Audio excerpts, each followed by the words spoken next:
Most Americans in the past are manipulative and cruel jerks. Look at the successful people or the government in the US just a couple of hundred years back. In the 19th and 20th centuries, the structures of the United States changed around a lot, and the changes left many people behind, lost and miserable. Quick changes in society in America forced the public to panic or suffer, such as the changes that chip away identities from many minorities, economic transformations that the populace cannot keep up with, and sporadic actions that embolden reforms. Due to these unfair circumstances, I want to be the type of American citizen that can adapt and see new environments in a changing society to help others. The rapidly changing American view leads many of the population to lose opportunities because of their identity. One of the identities that Americans rejected in the history of America is Native Americans, as exposed by Chief Joseph's account on his trip to Washington, D.C., where he states, Americans at the time tried to assimilate/force American cultures onto the Native Americans, changing their quote-unquote savage culture and taking their good farmland, paying it for it in blood, infertile soil, or broken agreements. Chief Joseph had traded his land for the American promises to help his people in peace. However, he sees none of it fulfilled and is questioning American reliability in the letter. Another identity Americans disregarded in the past are in the form of black codes, in which one states, provided that the former owner of the said minor shall have a preference when, in the opinion of the court, he or she shall be a suitable person for that purpose. The law stated is the Black Code, a code that restricts African Americans. In this particular one, it gives former slave owners first dibs on an African American as long as he or she is under 18, forcing him back to work.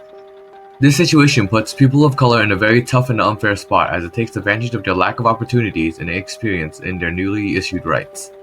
Lastly, in the new progressive era for the United States, Booker T. Washington, an African-American leader, states, cast down your bucket upon my people. As we have proved in our loyalty to you in the past, nursing your children, so in the future, in our humble way, we shall stand by you with the devotion that no foreigner can reproach.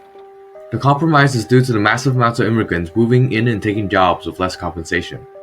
With the immigrants taking jobs and African Americans in de facto segregation, which is discrimination by tradition instead of by law, Washington eventually chose to work with segregation and trade for economic rights.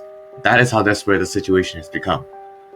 All these choices and opinions show that a changing American culture is leaving people behind in their unfair conditions that make them a target due to their identity, which makes being a citizen that can adapt and see what really at play all the more crucial. The economic structure of America also rapidly changed, bringing the suffering of the poor and support those relishing in their luxuries. A millionaire, Andrew Carnegie, dares to state, the millionaire will be but a trustee for the poor, entrusted for a season of great part of the increased wealth of the community, but administering it for the community far better than it could or would have done for itself. He wrote this in his Gospel of Wealth and essentially declares that capitalists are leading the poor because they can do so much better than whatever the poor could do for itself.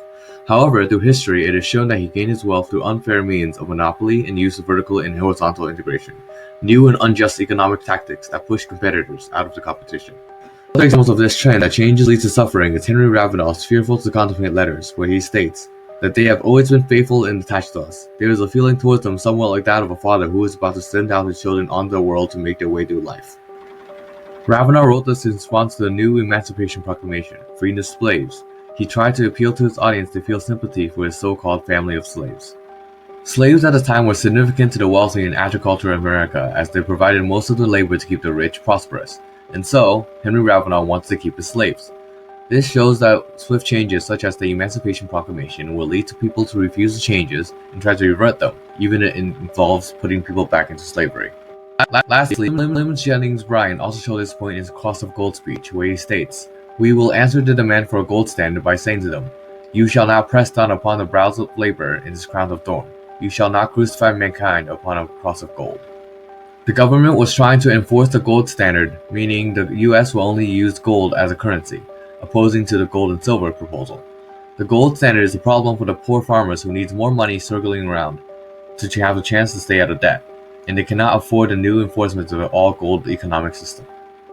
In these instances, whether it be helping the rich or the poor, one side will stand up and oppose the changes, as it affects them negatively. If I can adapt and react to new changes in the economy, I can help myself and others in society to succeed. Lastly, immediate changes cause the population to suffer or retaliate through reforms. An example of improvement is a news article by Jacob Rees, How the Other Half Lives, where he states, "Be a little careful, please. The hall is dark and you might stumble over the children pitching pennies back there. Not that it will hurt them. Kicks and cuffs are the daily diet. They have little else. In the quote, Reese describes tenements after the American population boomed due to immigration, so labor became cheaper and lives are worth less.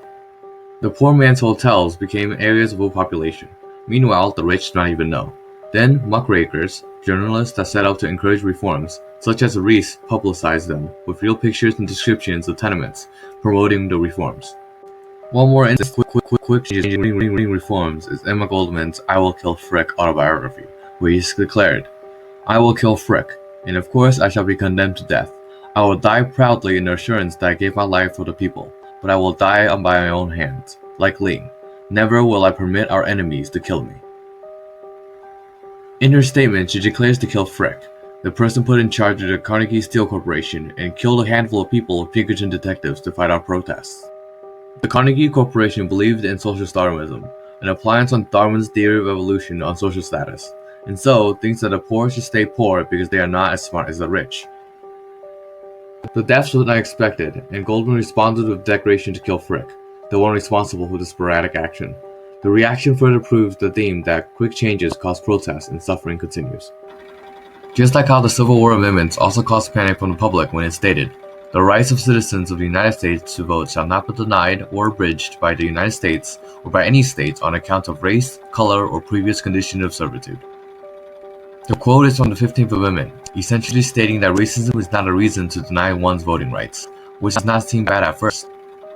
However, the majority of whites who didn't like the idea of the large African American population to control their politics, so they used poll taxes, literacy tests, and others on the poor, illiterate African Americans.